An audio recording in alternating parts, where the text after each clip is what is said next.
বর্তমানে সবচেয়ে অ্যাক্টিভ অবস্থায় যে রাশির মানুষ বেশি মাত্রায় রয়েছে সেই রাশিটি হচ্ছে মিথুন রাশি। মিথুন রাশি এখন চরম অ্যাক্টিভ অবস্থায় রয়েছে এবং একসাথে একটা দুটো তিনটে কাজ নয়, 10-12টা কাজ করার চেষ্টা করছে। তাদের জীবনে এখন অনেক বেশি স্বপ্ন এবং মনের মধ্যে অনেক কিছু প্রশ্ন, সেটাও ভিড় জমিয়েছে। নমস্কার, আরও একটি নতুন ভিডিওয় আপনাদের স্বাগত জানাই। আমি শ্রী বিশ্বজিৎ। 13 জুলাই থেকে 28 নভেম্বর শনিদেব বক্রী হচ্ছে মীন রাশির ঘরে। আপনার রাশি বা লগ্ন যদি হয় মিথুন, সেক্ষেত্রে আপনার জীবনে আসতে চলেছে অনেক বড় পরিবর্তন। জীবনের কোন ক্ষেত্রে আপনি এর সুফল পেতে যাচ্ছেন আর কোন ক্ষেত্রে কিছুটা হলেও আপনাকে সাবধানতা অবলম্বন করে চলতে হবে, সামগ্রিকভাবে এই ভিডিওটিতে আলোচনা করার চেষ্টা করব। আপনাদের বর্তমান সময় যে খুব একটা সুখের তা নয়, কিন্তু আগামী 138 দিন আপনাদের জীবনে বেশ কিছু পজিটিভ চেঞ্জ সেটা আসতে চলেছে।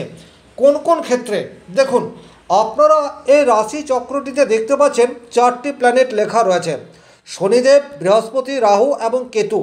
অন্যান্য যে গ্রহ অর্থাৎ রবি, চন্দ্র, মঙ্গল, বুধ, শুক্র, এরাও এই রাশি চক্রে রয়েছে, কিন্তু তাদেরকে এখানে উল্লেখ করিনি। তার কারণ হচ্ছে ওই গ্রহগুলি খুব অল্প কিছুদিন পর পর রাশিচক্র মুভ করে, কিন্তু এই গ্রহগুলি অর্থাৎ বৃহস্পতি, শনি, রাহু এবং কেতু 138 দিন যাবৎ একই রাশিতেই অবস্থান করবে। অর্থাৎ যে যেখানে আজকের তারিখে রয়েছে 28 নভেম্বর পর্যন্ত এরা সবাই এই রাশিটিতেই অবস্থান করবে। তার ফলে এদের প্রভাব আমাদের জীবনে অনেক বেশি মাত্রায় পড়তে দেখা যাবে। চলে আসছি মূল আলোচনায়। দেখুন, বর্তমানে শনিদেব আপনাদের দশমভাবে অবস্থান করে রয়েছে। মিথুন রাশির সাপেক্ষে শনিদেবের দশমে অবস্থান এটি কিন্তু যথেষ্টই পজিটিভ। দশম ভাব থেকে আমরা কর্মের বিচার করে থাকি, আর দশমপতি বৃহস্পতি সে আপনার রাশিতে অবস্থান করে রয়েছে। তাহলে শনি এবং বৃহস্পতি এদের পরস্পরের ক্ষেত্র বিনিময় সেটা আমরা বলতে পারি। ক্ষেত্র বিনিময় বলতে চতুর্থ দশম সম্পর্ক, এই বিষয়টিকে আমি বলতে চাইছি। একজ্যাক্টলি ক্ষেত্র বিনিময় সেটা হয়নি। তো বৃহস্পতি রয়েছে লগ্নের উপর। আপনাদের মধ্যে নলেজ বর্তমান সময়ে ইনক্রিজ হচ্ছে। আপনারা নতুন নতুন কিছু শিখছেন এবং তার প্রয়োগ কর্মক্ষেত্রে করার চেষ্টা সেটি আপনারা করছেন। সাধারণত মিথুন রাশির মানুষ সবসময় কিছু করার চেষ্টা করে, সদা ব্যস্ত, কর্মচঞ্চল, দ্ব্যর্থক রাশির, অর্থাৎ মনের মধ্যে সংশয়, দ্বিধা, দ্বন্দ্ব এটা কন্টিনিউয়াস থাকে। কিন্তু যেহেতু জ্ঞানের কারকগ্রহ বৃহস্পতি এখন চলে এসছে, আপনাদের মনে একটা একাগ্রতা, এই বিষয়টি বর্তমান সময়ে দেখতে পাওয়া যাচ্ছে।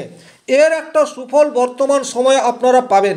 দ্বিতীয়ত, কর্মের কারকগ্রহ শনিদেব দশম ভাবে রয়েছে, কিন্তু তার প্রভাব নবম ভাবেও থাকবে। যেহেতু শনিদেব রেট্রো হচ্ছেন বা বক্রী হচ্ছেন। বক্রী মানে হচ্ছে উল্টো দিকে হাঁটা। আদতে কিন্তু শনিদেব উল্টো দিকে হাঁটবেন না, কিন্তু পৃথিবীর সাপেক্ষে যখন আমরা বিষয়টিকে দেখার চেষ্টা করি, তখন কখনো কখনো কিছু কিছু গ্রহকে মনে হয় উল্টো দিকে হাঁটছে। আদতে কিন্তু কোনো গ্রহ কখনোই উল্টো পথে হাঁটে না। তবে শনিদেবের প্রভাব নবম ভাবেও থাকবে, এটা নিশ্চিত। তাহলে এখন নবম এবং দশম দুটি ভাবেরই শনিদেব যদি ফল দেয়, তাহলে এটি একটি রাজযোগের সৃষ্টি বর্তমান সময়ে করছে। একে তো আপনাদের দশম অধিপতি সে লগ্নে চলে আসছে বা রাশির উপরে চলে আসছে, আর শনিদেব একাই দশম এবং নবমের ফল দেওয়ার চেষ্টা বর্তমান সময়ে করবে। তাহলে সামান্যর জন্যে কাজ যাদের আটকে রয়েছে, একটুর জন্য কোনো এক্সাম ক্র্যাক করতে পারছেন না, তাদের কাছে কিন্তু গোল্ডেন টাইম বর্তমান সময়ে হতেই যাচ্ছে। আপনাদের কিন্তু নতুন কর্মপ্রাপ্তির সম্ভাবনা বর্তমান সময়ে ইনক্রিজ হতে যাচ্ছে, এতে কিন্তু কোনো ডাউট নেই। তাই এই 138 দিন সময়কে কাজে লাগানোর চেষ্টা সেটি আপনাদেরকে কন্টিনিউয়াস করে যেতে হবে। নাম্বার 2, শনির দৃষ্টি আপনাদের রাশির দ্বাদশ ভাবের উপর রয়েছে। সুতরাং যারা জন্মস্থান থেকে অনেক দূরে কর্ম করার জন্য সচেষ্ট, তাদের জন্য এখন ভালো সময় এটা চলে আসতে পারে। যারা বিদেশে গিয়ে কর্ম করার জন্য চিন্তাভাবনা করছেন, অর্থাৎ কর্মসূত্রে যারা বিদেশ যাওয়ার কথা চিন্তাভাবনা করছেন, তারাও কিন্তু বর্তমান সময়টিকে কাজে লাগাতে পারেন। তাছাড়া যারা দূরে ট্রান্সফার চাইছেন তাদেরও কিন্তু বর্তমান সময়ে হতে পারে। তবে সবসময় আমরা দূরে ট্রান্সফার চাই না, কিন্তু না চাইলেও আপনাদের ট্রান্সফার বর্তমানে আপনাদের বাড়ির থেকে অনেক দূরে হলেও হতে পারে। শনিদেবের সপ্তম দৃষ্টি আপনাদের ফোর্থ হাউস অর্থাৎ চতুর্থ ভাবের উপর পড়বে। সুতরাং চতুর্থ ভাব স্থায়িত্বের ভাব, স্টেবিলিটির ভাব। শনিদেবের দৃষ্টি চতুর্থ ভাবের উপর পড়ায় স্টেবিলিটি বর্তমান সময়ে সেটা কিন্তু আসতে চলেছে। দায়িত্ববোধ এটা আপনাদের বাড়তে চলেছে, বা বলা ভালো দায়িত্ববোধ সেটা বর্তমানে আপনারা পালন করতে পারবেন, এইরূপ বললে বেশি ভালো হবে। দায়িত্ব প্রত্যেক মানুষেরই সব সময়ই থাকে, কিন্তু সব সময় আমরা নিজেদের দায়িত্ব বা কর্তব্যকে ঠিকঠাক পালন করতে পারি না। কিন্তু যেহেতু বর্তমান সময়ে শনিদেবের চতুর্থে দৃষ্টি রয়েছে, সুতরাং আপনাদের ডেডিকেশন লেভেল এটা বাড়তে চলেছে, একাগ্রতা এটা বাড়তে চলেছে। কাজ ফেলে রাখার একটা বদ অভ্যেস সেটা মিথুন রাশির জাতক জাতিকাদের মধ্যে দেখতে পাওয়া যায়। বর্তমান সময়ে কিন্তু সেটির থেকেও আপনারা নিজেরাই সরে আসতে পারবেন।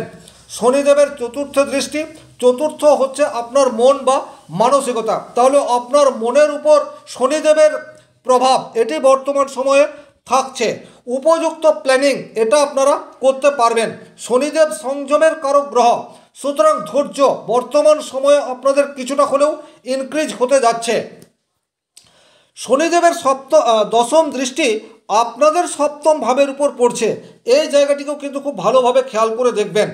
বৃহস্পতি আপনাদের লগ্নে বা রাশির উপরে অবস্থান করে রয়েছে, আর বৃহস্পতির দৃষ্টি সপ্তম ভাবে, শনিদেবের দৃষ্টি সপ্তম ভাবে। সুতরাং বিবাহ হওয়ার পরিস্থিতি বর্তমান সময়ে মিথুন রাশির কাছে চলে আসছে।